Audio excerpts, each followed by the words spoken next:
Buenos días, mi nombre es Laura y hoy vengo a hablarles un poco sobre la etología. Yo soy máster en ciencias, soy bióloga y soy instructor cinófilo Gentle Team. Y quería compartirles esta presentación porque usualmente cuando vemos artículos sobre educación canina amable, digamos información reciente, actualizada, esta información nos invita a pensar en el perro como un individuo que hace conductas buenas y conductas malas según nuestro punto de vista. O sea, yo puedo tener conductas como por ejemplo mirarnos durante el paseo, ir a correa floja, olfatear el suelo, que le doy yo un valor positivo desde mi punto de vista, y puedo tener otras conductas como tirar de la correa, agredir o reaccionar de alguna manera mientras el perro está en la correa, a las cuales les doy un valor negativo. Y sin embargo, no necesariamente tenemos que pensar así. La primera vez que yo encontré una persona que me hizo cambiar esta forma de pensar fue cuando conocí a la profesora Paola Balsecchi de la Universidad de Parma. Ella es etóloga, no etóloga clínica, sino etóloga desde el enfoque biológico de la etología, y su trabajo se basa más o menos en responder a la pregunta de por qué un perro se comporta como un perro. Y ella, cuando le hablé de la educación canina, lo primero que me dijo fue, yo en vez de educar perros, buscaría entenderlos mejor. Y esto fue en aquel momento un choque muy fuerte, de hecho en su momento no la entendí, pero esta fue una de las frases que me cambiaron la vida, ¿no? Y a partir de esta forma de pensar fue que yo encontré la etología y aprendí a usarla con el trabajo del Gentle Team, que fue con quien me formé como educadora canina, y aprendí a usarla en favor del bienestar del perro. La etología, como les decía, es el enfoque biológico del estudio del comportamiento. Estos son sus tres fundadores, Konrad Lorenz, Nicolas Tinbergen y Carl von Frisch, que fundaron la etología a primera mitad del siglo pasado. Fíjense que es diferente de la etología clínica, que fue fundada en Estados Unidos en la segunda mitad del siglo pasado y contiene un poco de conductismo, un poco de veterinaria y un poco de etología. O sea, la etología clínica es multidisciplinaria, mientras que la etología biológica viene del enfoque biológico del estudio de la conducta. Y estos fueron sus tres fundadores que ganaron el premio Nobel en 1973. De ellos, Nicolas Tinbergen decía una frase que me la robo porque me parece súper útil para esta presentación, que dice que la etología es el proceso de entrevistar a los animales en su propio lenguaje. Y fíjense qué diferencia de aquellos artículos de la educación canina de los que yo les hablaba al principio, en los que nosotros interpretábamos la conducta del perro en función de que eran buenas o malas según nuestro punto de vista. Sin embargo, Tinbergen propone entender la conducta desde el punto de vista del animal. O sea, yo me pongo en su piel, yo sé cuál es su universo sensorial, yo conozco su historia evolutiva como especie, yo conozco qué cosas le han funcionado para sobrevivir a lo largo de los miles o millones de años que lleva existiendo como especie en ese nicho ecológico en el que está desarrollado, y a partir de ahí le doy una interpretación a su comportamiento. Y eso me parece genial, porque no solemos hacer eso con el perro, y es exactamente eso lo que aprendí con Alexa en el Gentle Team, o sea, a ver el mundo desde el punto de vista del perro, cosa que te cambia la perspectiva completamente. Decía Tinbergen que la etología es responder a la pregunta de por qué los animales se comportan en cierto modo, o sea, la etología busca causas de la conducta. Y para buscar las causas, él proponía que lo primero que tenía que haber era una fase descriptiva en la que teníamos que regresar a la naturaleza, o sea, observar al animal en su medio natural y entender cuáles eran su repertorio de conductas naturales. Y esto es a lo que nos referimos con un etograma, del cual lo vamos a hablar en las próximas diapositivas, y nos permite ver al perro de otra manera completamente diferente, porque ya no vamos a ver conductas buenas o malas, vamos a ver cuáles son sus conductas naturales, vamos a ver qué tipos de ambientes yo debo proveer para que esas conductas naturales se desarrollen de una manera sana y segura, y vamos a ver cuáles son las conductas aberrantes que surgen debido al estrés.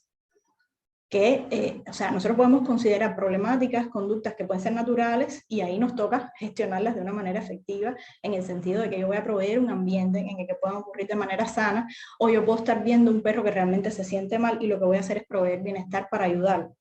Pero ya esas conductas, yo no voy a decir que son buenas y malas, ni voy a decidir cuáles tienen que estar o no en el repertorio de conductas del perro. Solo un perro puede saber cómo se debe comportar un perro, porque ellos son los únicos que han evolucionado y han vivido la historia evolutiva de la especie. Nosotros o sea, en una vida de un individuo no podemos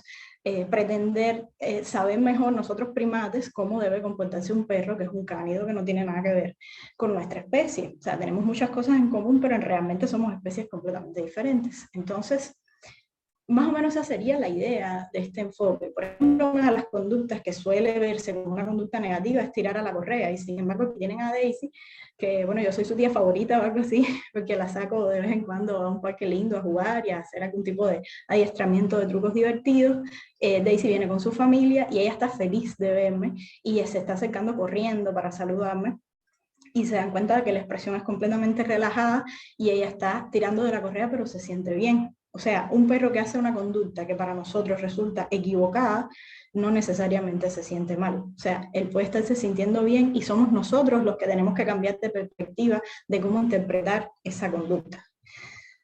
Timberger hablaba, les decía, de los etogramas y de que lo primero que nosotros teníamos que hacer cuando intentábamos interpretar el comportamiento de una especie era estudiar su conducta natural, y un etograma no es más que un diccionario que me permite conocer, o sea, hacer una lista de las conductas que exhibe el perro de manera espontánea, o sea, las conductas típicas de su especie, y organizarlas en categorías para yo saber si ese perro tiene una motivación de agresividad, de dominancia, de afiliación, de cooperación, o sea, qué es lo que lo motiva a hacer ese comportamiento. En dependencia de eso, esa conducta va a estar organizada en una categoría diferente. Y este diagrama nos permite observar, o sea, ganar en capacidad de observación y de interpretación de la conducta del perro, ¿no? Entonces, Tinbergen dice una frase que a mí también me gusta mucho para que se vea el cambio de perspectiva de esos artículos de educación canina de los que yo hablaba al inicio a esta que yo les estoy proponiendo, que dice así: se ha dicho que en su prisa por convertirse en una ciencia respetable, la psicología se saltó la fase descriptiva que otras ciencias naturales habían cursado y ha perdido así el contacto con los fenómenos naturales. Y ese se refería al conductismo, donde tú expones al animal a un ambiente artificial totalmente controlado y lo que estudias es cómo cambia su repertorio de comportamientos en función de reforzamientos y castigos. Sin embargo, la etología no puede empezar por ahí, de hecho no hace eso. O sea, lo primero que tiene que hacer la etología es poner al animal en su contexto e interpretar, o sea, en su contexto evolutivo, digo, en su nicho ecológico, en el lugar donde se desarrolló la especie, e interpretar sus comportamientos en función de lo que tiene sentido para la especie. Y eso es exactamente lo que está sucediendo en la foto, por ejemplo, con Axel, que es el Rottweiler de la foto, que es un perro que ha exhibido agresividad en otros contextos y que en este momento está en una interacción en la que puede expresarse completamente libre, nadie le ha modificado la conducta, nadie le ha dicho cómo debe comportarse, simplemente utilizando esta información que nos dan los etogramas y la observación y la descripción de la conducta del perro, le proponemos un contexto que para él sea sano y que lo que esté ocurriendo sea coherente con lo que él está sintiendo y con lo que, o sea, la manera social en la que él está reaccionando, y por tanto no hay riesgo de que agreda porque se siente bien. O sea, yo no estoy cambiando el perro, yo estoy cambiando el contexto para hacerle bien al perro. Es una cosa completamente diferente. Estos son ejemplos de etogramas en la literatura y, bueno, como se dan cuenta, o sea, la información en la literatura es muy vasta y muy abundante y está muy dispersa. Entonces, estos etogramas que les voy a presentar a continuación son los que hizo el Gentle Team. Alexa, que es la autora, lo que hizo fue una recopilación de bibliografía de lo que ya estaba en la literatura científica. Además agregó videos y fotos propios de su trabajo con perros